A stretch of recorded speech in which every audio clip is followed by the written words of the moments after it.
Sis to Sis. Hi, welcome back to Sis to Sis. Glad to see everybody's returning. We're just going to remind you guys to please like if you watch the video, or not like, but mostly like. Share and subscribe. And hit the notification bell. Hit the bell. It's been a bit of a crazy week.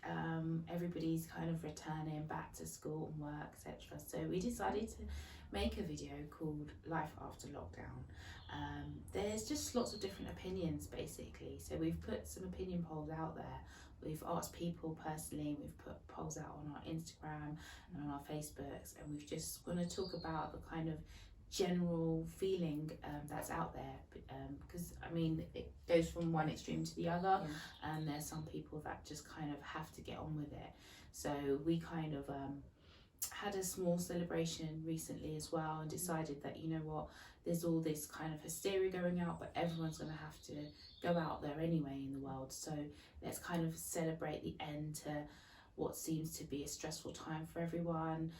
The children haven't really had the summer that they usually have, going on trips, etc. So we just came together, had a celebration, and then sort of going forward, going out for, does everybody feel like us in the same way, you know, having to now go and commute back on TfL, trains and buses, etc. School runs and everything like that, Yeah, so I mean, I've returned to commuting on the trains this week. I found them just as not as packed as they were before, sort of back in March. Still quite a lot of people, I think maybe like a third of the people have returned to work, just by my observation. Sorry to interrupt, are there restrictions on the train? Like, have they got any taped off areas? Have they reduced down numbers? There are tannoys all day long, reminding people to wear masks. Most people are wearing masks. Some people wear masks like under their nose, which just defeats the object. I'm not saying I believe that masks can protect anything, but if you're going to wear one, but it just kind of makes everybody feel like they're putting in the effort to just keep safe. And I know there might be nothing to keep safe from. You know, there are some people that believe this wasn't actually a thing. Some people believe it was more a mental kind of thing, like and some people that believe there is something out there. Like, until we know categorically like it is or it isn't, no. I think just going out, you just have to just be more considerate of people. Err on the side of caution as well, I guess, because on a normal day-to-day basis, even without this stuff going on, going out the road sort of with your children or family, you would tend to wash your hands and sort of be more careful when touching surfaces. That's before all of this. And I just think we don't want, it's the time of year where we're going to get colds and flus anyway, coming into winter. And I just think, just to reduce that, because if I get symptoms of a cold or flu, automatically the whole protocol is going to come into play, whereas I can do without that. So if a mask prevents me or reduces the chance of me catching a cold or a cough or a flu or something like that, then let's just kind of do it, is my opinion. Obviously there's lots of people's opinions, like they don't need to wear it. London Transport, well, they're not called London Transport anymore, but TfL are erring on that side of caution and putting tannoys out that you must wear your mask before you even enter a station, and keep it on for the full length of your journey. So that's that. They're saying keep a 2 meter distance. Like some mornings, some evenings, it's possible to have maybe one seat in between you. But as the days are coming and more schools and workplaces are opening, more people returning, that's obviously becoming less and less, and it's kind of encroaching on you. You can kind of feel that the space sort of closing in now. The increase of people. Also, I decided to try a bus route instead of the train, because one day the train felt quite crowded. So I went on the bus, and it's quite a long journey on the bus, and everything was fine. And I think buses at the moment, they have specific school routes. Yes, I've seen on the front they've got sort of a sign that says non-bus school route and school route at the so front. I think every kind of second one is a school bus, and this particular bus I went on had a maximum of 30 people allowed on, but there were more than 30 people on this bus by the time we got kind of midway in the journey. And there was a parent with 2 children.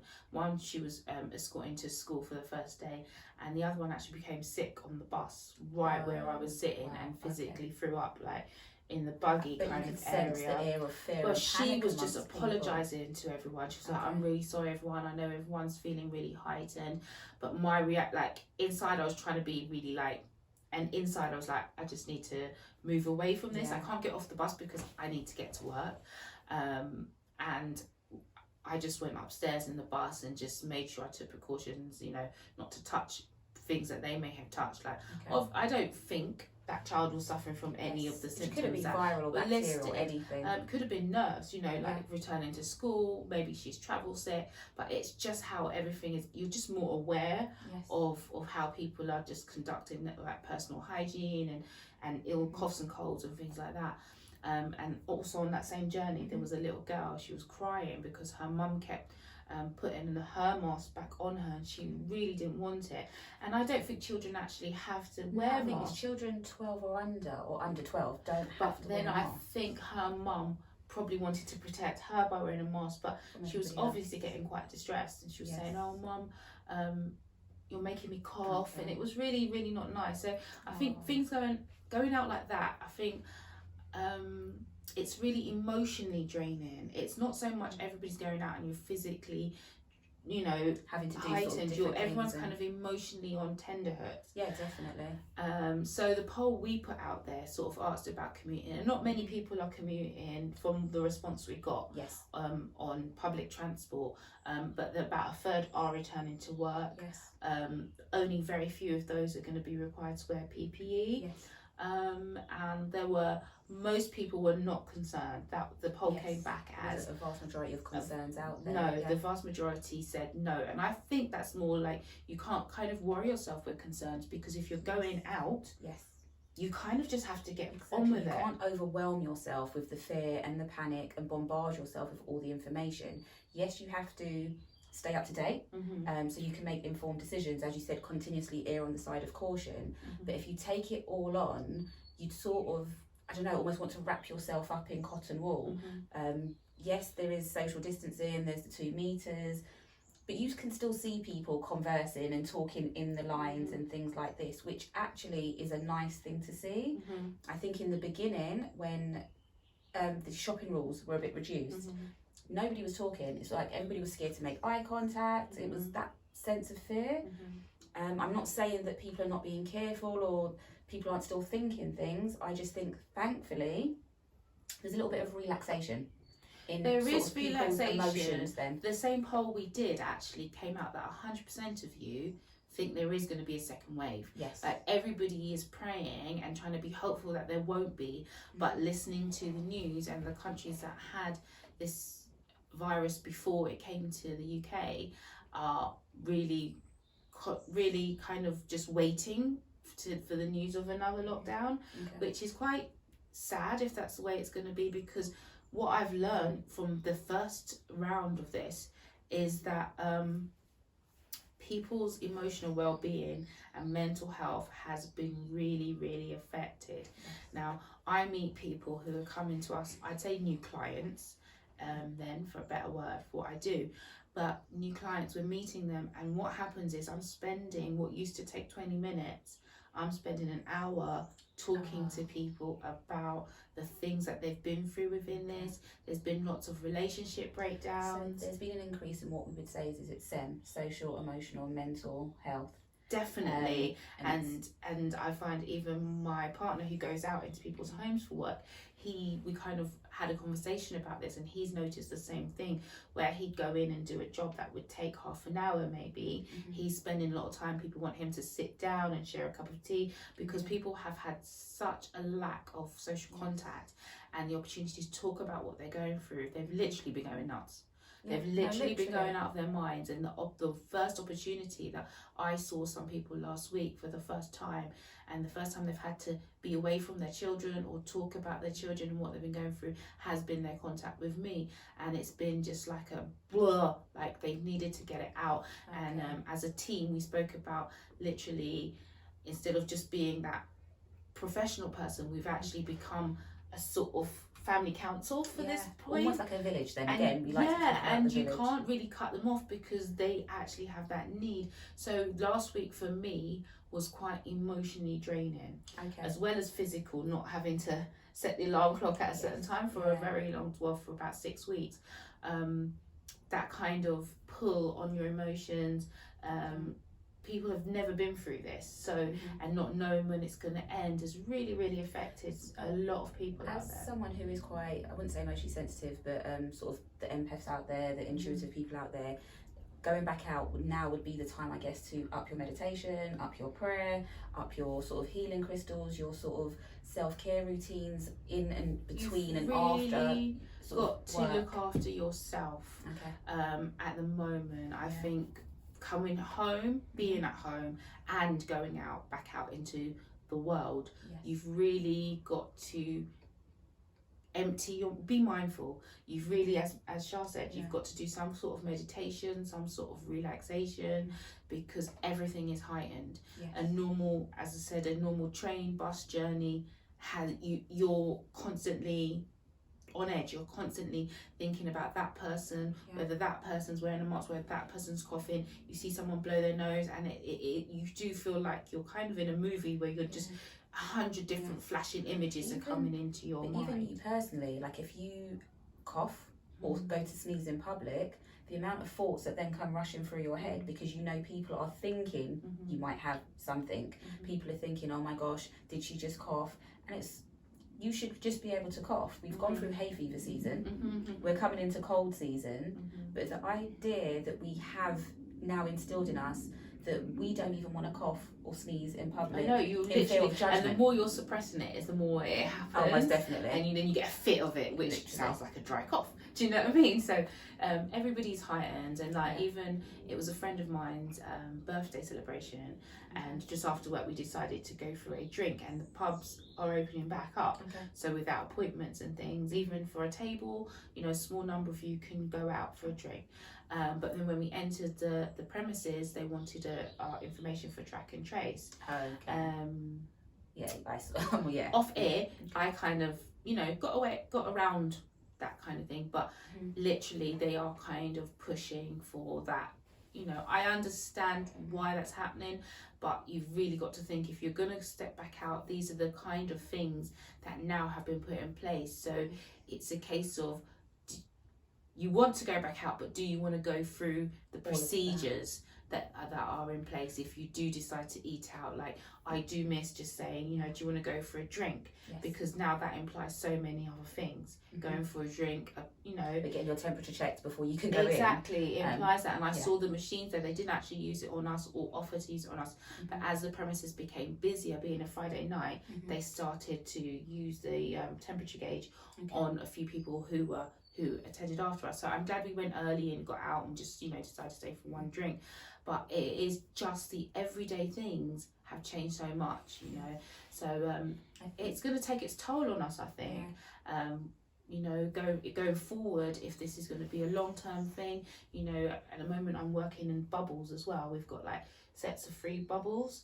So, and it's like not being able to just go over to another site and speak to someone else. Actually, my daughter has already gone back to college as of last week. And what they've now done is given them different colour lanyards, depending on the type of course that they're on and the type of building that they should be in. So now what they've done is separated all the college students.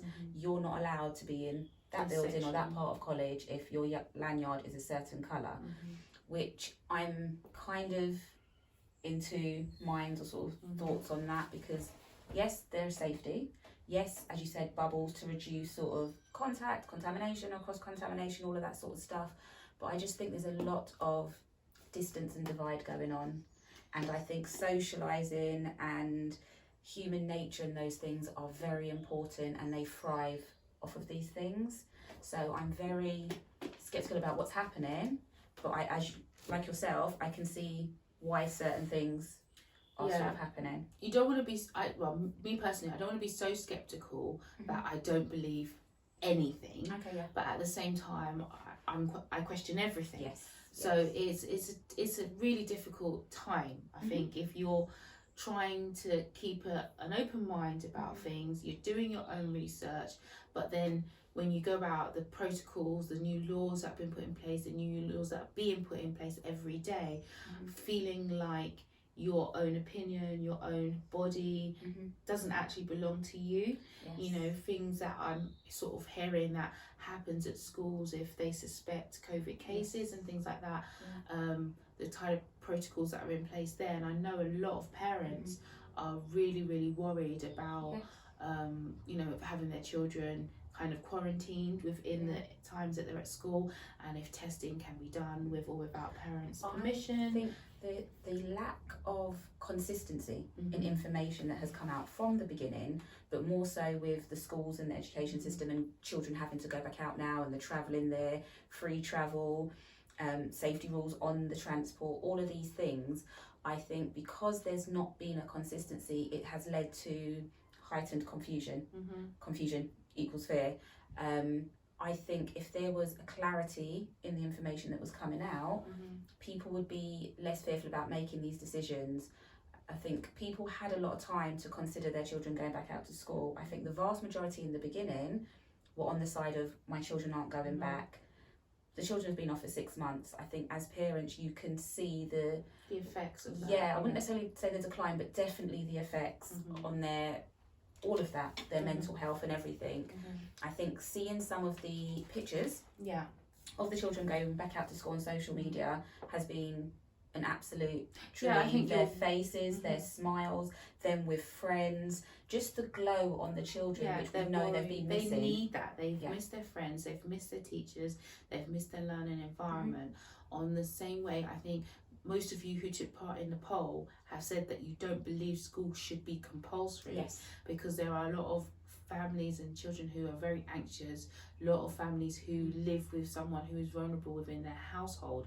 So that's also been quite a big debate that we've been having offline, is that, you know, if you want to keep your child at home for a bit longer, that actually should be a family decision that you be able to make, not a kind of a government decision. So that's kind of a big question mark whether it should be absolutely compulsory. I think the government have done that because they want most people to opt in, because things have to start moving, and I think they've used, you know, children as a first step forward, because one, they need it, and two, I think things will follow. You know, if you then the schools go out, then the teachers go out, then the carers go out, then the parents can go back to work, and so on and so forth. So I do believe that that's why I don't think they've kind of, you know, said children are less, you know, worthy or whatever, for whatever reason. I just think that's a good place to start within our economic cycle. So I mean, there's just so many question marks around everything. I probably slightly differ on that one, because again, I'm probably more of a sceptical mind, aren't I? But I'm just a bit sceptical in the sense of why not, and it's the types of children that they're sending out, if you know what I'm trying to say. When I think before the summer holidays actually started, there were types of schools, i.e. sort of private schools and things like this, where the children were not obligated to go back out to school, whereas children in state schools were, those with EHCP plans and things like this. We're still open to and I know that they're the ones with additional needs, so you would think yes, they need support, but some of them don't just come with educational needs, they come with medical needs. And I think if you're going to do things, make it unanimous, roll it out across the board, make it blanket. I guess just like with the exam results catastrophe, why reduce some people's grades and raise some? Definitely. There was no level of consistency, so I'm very cautious about who is being sent out and how they're being sent out in such a rush. Trains never late. That's always an issue. So I mean, I think if you're going out, you know, be safe, be cautious, please. If you're wearing a mask, wear the mask. Masks are not meant to be worn just over your mouth. Like, that's really frustrating. If you're not going to, then don't. You know, that's your choice. But it doesn't make sense doing it. Just, if you're going to do it, do it. You know, and I think and just be considerate about people around you. I'm considerate that some people don't wear masks because they really can't breathe. They've got other issues, so that's not my concern. But if you haven't and you can contribute to just making people feel better, because I don't really think it's the medical side of it while we're doing things. I think as a people, we've just got to be more considerate about each other and how we're moving in society. And I think there are things that you can sort of research online as well. There are sort of some copy and paste type letters going around that you can fill in your child's details and send to the specific school that your children or child attends, that sort of say, you know, I do not wish for my child to be using sort of hand sanitizers because of the chemicals that they contain and how they sort of go through the skin and things, or I don't wish for my child to have a temperature checked or without my presence. So I believe there are some sort of legal type documents that are also floating about that people have shared kindly online, where you can then just insert details and things like this. But also be aware that all work placements, all schools, all clubs, all establishments have had to produce new policies and procedures.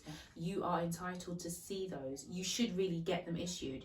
If you haven't, request them, because everybody has had to put new health and safety measures in. So you are entitled to see those, and if you don't agree with them, they're now airing that it's your personal responsibility. So if you don't agree with something, and if you don't want to do something, you're allowed to voice that. It's not your manager, your employee says do this, so you do it. Actually, they have to consider your personal opinions and how you feel about your own safety. You have to kind of protect you. So don't ever feel like you have to do this or you have to do that. They actually have to respect what you say, because they're airing for everyone to take their responsibility of how they feel about this whole situation. It's no one's ever been through this before, so it's all a learning curve. And don't put yourself in jeopardy. If you feel you're at risk, then take precautions. Honestly, don't go along with it, because at the end of the day, it's you who's going to suffer the consequences, whether that's physically or mentally and socially. So good luck with going back out. I know some people have really enjoyed going back out. It's brought a new lease of life to them. It's uplifted them, seeing people, being able to embrace people to a certain extent. It's really lifted their spirits. So I really hope this is a step forward and not 2 steps back. So be safe, be kind to yourself. Be kind to each other. Be kind to each other. So from us, our life after lockdown. Show 10. Show 10. Like, share, subscribe. Please like. Bye.